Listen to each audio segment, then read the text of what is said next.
Hi, Andrea here. I hope you're doing well. So, whenever you embark in a weight loss program, diet, definitely a key component of it is measuring the results, understanding what's going on. So, let's talk about a few measurement tools that might help you in your journey.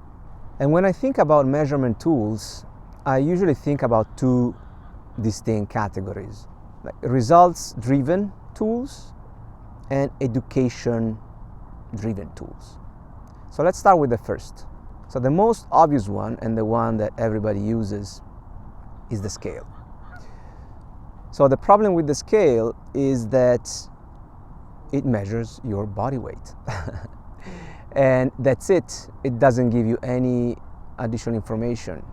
So obviously your body weight is not only your fat, and fat loss is kind of slow.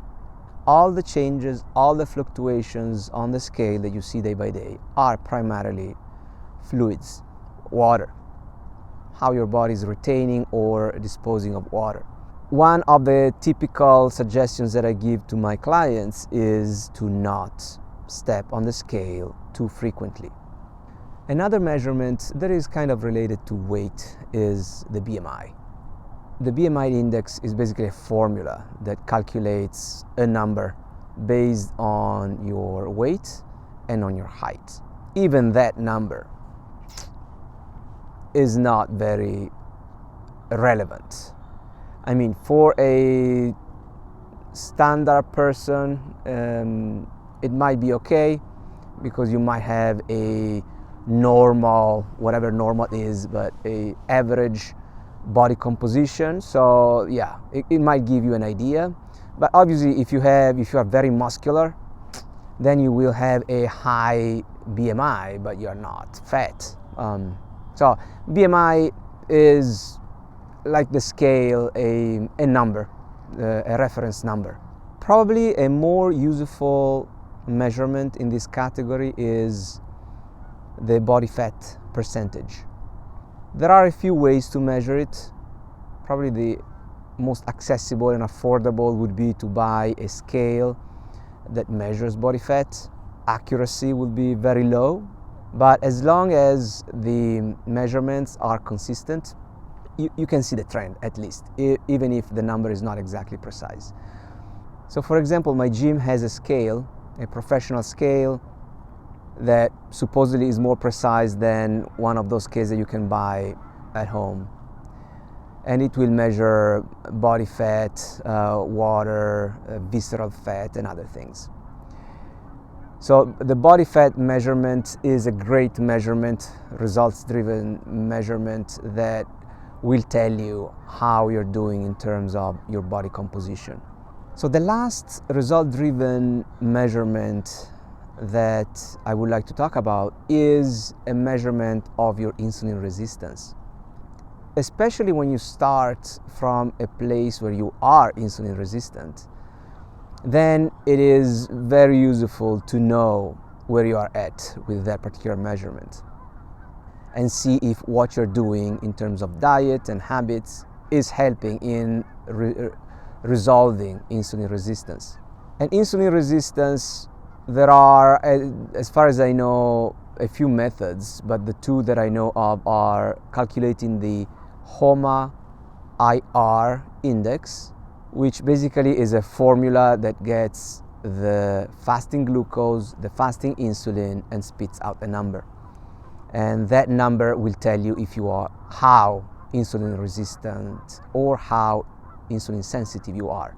Like LabCorp here in the US has another index. They have developed their own insulin resistance index, so you could look at that too.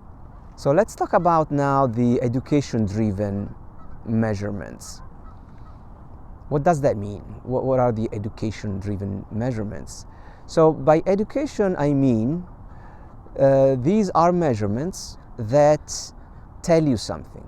Measurements that allow you to understand what's going on, and hopefully will give you tools for the future to understand what you do, what you eat, when you eat, how all of that affects your metabolism and your fat burning. So one big category is the one that measures ketones. If you measure ketones, then you know if you are burning fat or not. And there are a few ways to do it. The three main ways are breath analyzers, blood analyzers, and urine strips. So the breath analyzer measures, so there are I think 3 types of ketones, and the breath analyzer measures acetone, which is one of the 3. And currently is my favorite way of measuring ketones because it's the least invasive, because you just breathe out in a device and that device will measure. So you can do it constantly throughout the day and have your measurement.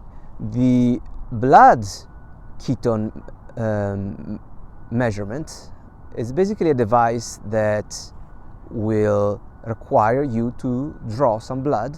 So you have to poke your finger or whatever and put a drop of your blood in this device. And the device will tell you the ketone levels in your bloodstream at that moment. So that's very accurate, but is not as convenient as the breath analyzer because you have to poke yourself. And you cannot poke yourself every hour or every whatever. And then there are urine strips that, as far as I understand, are useful at the beginning of your ketosis journey, but then once you're fat adapted, they will not be useful anymore. So the last tool or measurement in this category, the education-driven measurement tools, is a continuous glucose monitor.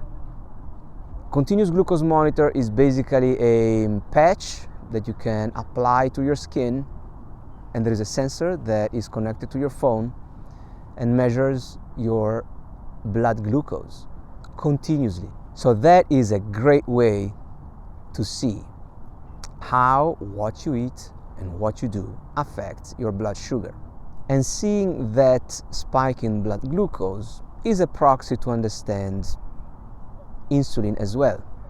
Okay, so this was probably not an exhaustive list of measurement tools, but definitely measurement and measuring progress is important. In my opinion, the education-driven tools are more useful because they give you constant feedback on what you're doing, and you're learning how the things you do, the foods you eat, the habits you have affect your metabolism. And once you learn those things, they will be useful for your life. Whereas the results-driven tool, yeah, they are useful because they tell you something about your progress, but they don't teach you anything. There is no information in there other than you reached some goal. Okay, I hope this was useful. If you have friends or family members that need help or might be interested in this content, please share the link to this video. Subscribe to my channel, and if you need help, if you don't know where to start, if you're still confused, please contact me. I can help you out. Either start your journey by yourself or you can hire me as a coach, whatever you need. All right? I hope to hear from you soon. Bye.